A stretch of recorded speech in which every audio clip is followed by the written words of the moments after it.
Okay, we're live. This is Elliot Fishman. Hello, and welcome to our quiz. Coming to you live from Orlando, Florida. Family vacation. Here we go. Low hematocrit. What's going on here? Well, if you start looking, there's something going on in the duodenum. There's a soft tissue mass here. You can see it a bit better here. There's a gigantic common duct. There's the mass by the ampulla. This could be a duodenal tumor involving the ampulla, or an ampullary mass extending into duodenum. When you see the dilated duct like that, it's more likely going to be an ampullary mass. Sometimes it's tricky, ampullary mass versus pancreatic mass.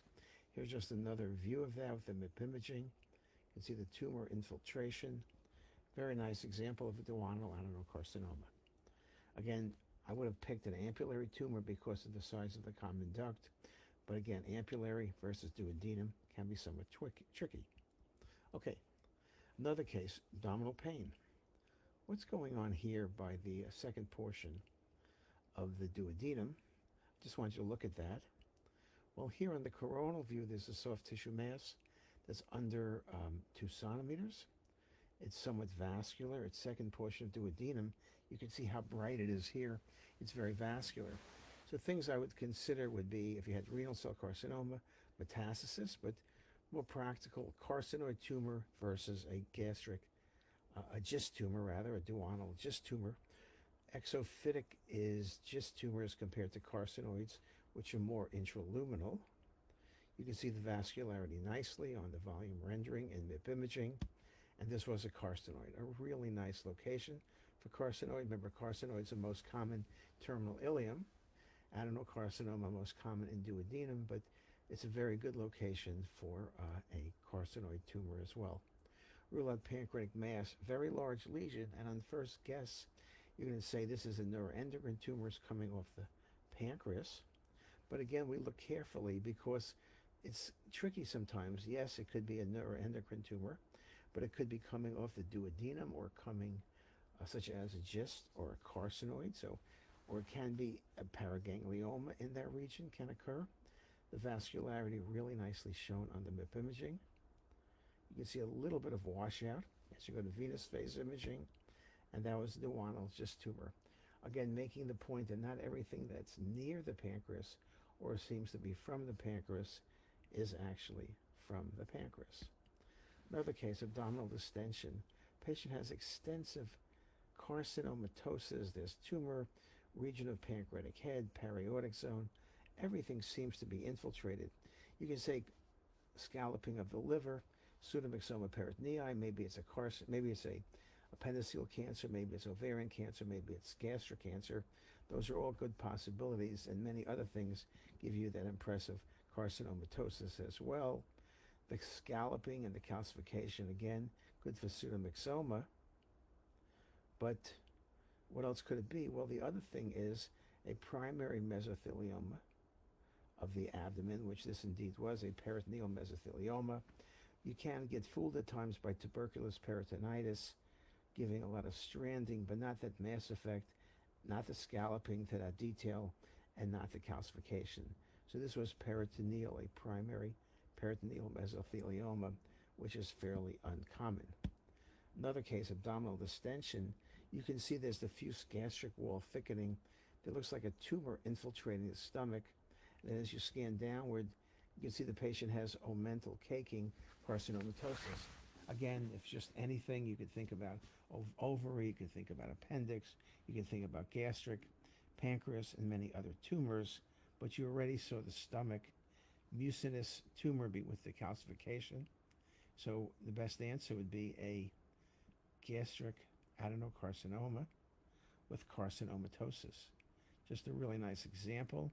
You can see the peritoneum really infiltrated, and this was metastatic gastric cancer with omental implants and carcinomatosis. Another case, abdominal distension, ascites. The key thing is look at this pleural thickening and infiltration by the chest wall. When you get down, you see the infiltration by the pericardium, chest wall, the ascites, and the effusion, and the extensive carcinomatosis. Again, you could say, well, the same differential I gave you before, though it's somewhat interesting about the pericardium and the pleural involvement. And just to make the point that we talk about a primary peritoneal mesothelioma, we talk about carcinomatosis due to many different primaries, and I showed you gastric. And this, where we thought again the possibility of carcinomatosis, was actually lymphomatosis. In a sense, on biopsy, this was an umbilical biopsy. This was B-cell lymphoma. You can see the infiltration. That's B-cell lymphoma, pleural effusions, pericardial, and all of the other disease present. Okay, abdominal pain. This is tricky. You look hard, and if I point to it, there's a little bit of enhancement right in the second portion of duodenum. Again, it's subtle. It's a sonometer. Is that really real? Well, on the coronal, it's very, very real. And the volume rendering, it's very, very real. And when you start looking at it, you realize what you're looking at is a tumor in the duodenum, which was a carcinoid tumor. Very flat, enhancing, very subtle, and in clinical practice, very easy to miss. Really nice case. Love that case. Another example, abdominal pain, look at the pancreas. When you're looking, you're seeing a nodule about a centimeter in the duodenum. Clear cut, it's duodenal. Could be metastasis if the patient had a primary. Again, go through the carcinoid, the GIST tumors. There it is nicely shown on the cinematic rendering as well. So you have a 1 centimeter polypoid lesion. Could this be ectopic pancreas? Unlikely, it's too smooth. Could it be a primary tumor? GIST, carcinoid, definitely possibilities. Could this be metastasis? Possibility. Could this be ectopic rest? We mentioned possibility. This was a duodenal carcinoid tumor.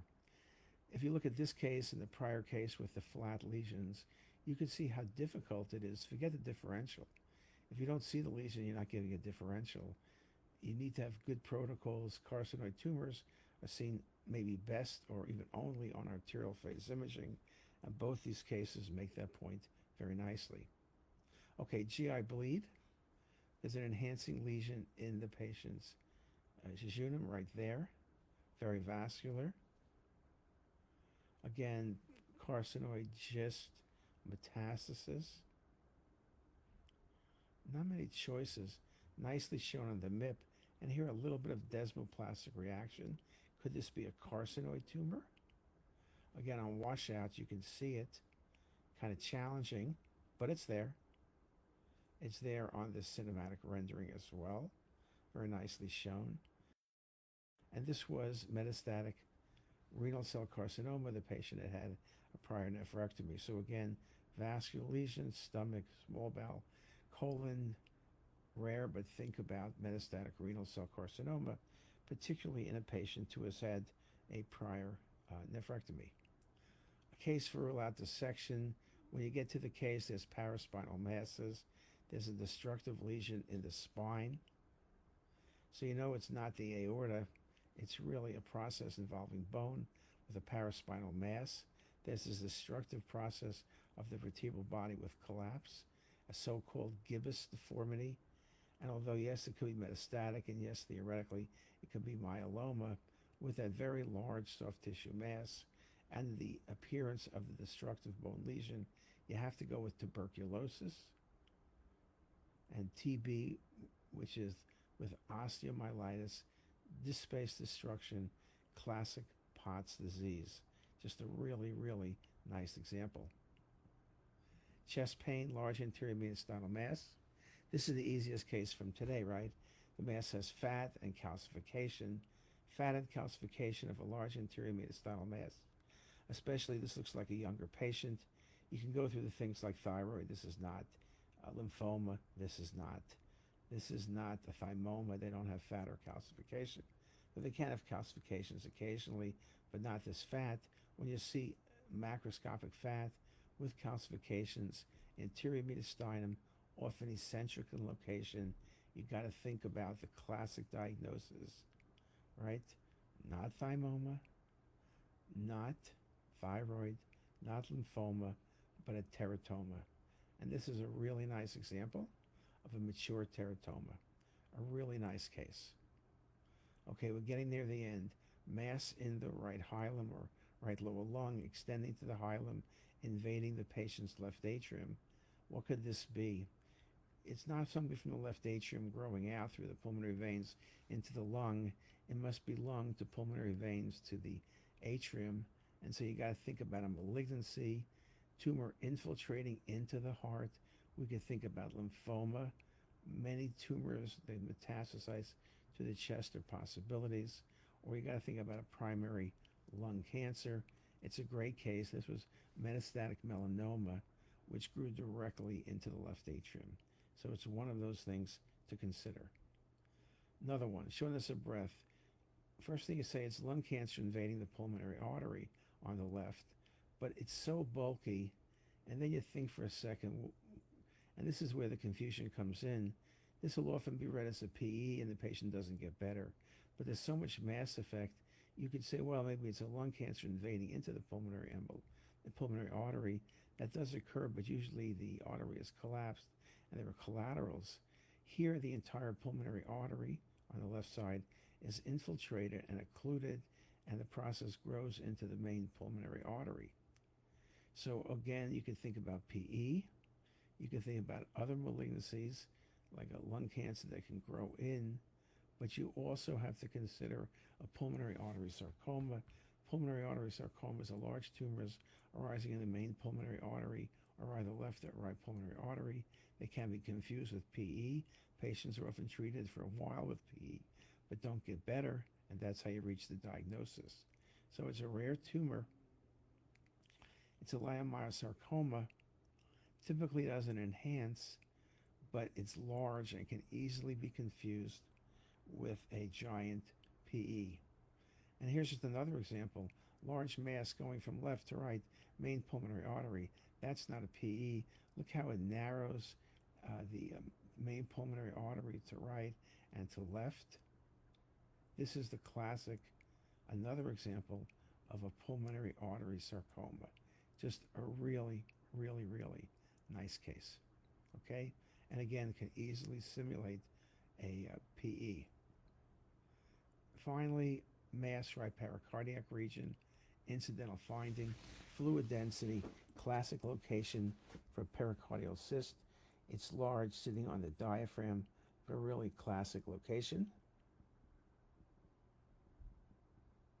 And here's just one more of an incidental finding, pericardial cyst, okay? Nice how it sits there. Incidental, leave alone lesion, recognize it and move on. They sometimes grow a bit over time, but they're typically not going to be symptomatic or cause any problems. And one more, okay? That's it. And a big thank you to everybody. Big thank you for everybody joining us at a different time. I hope you enjoy the cases, and I hope you have a great day. See you all soon.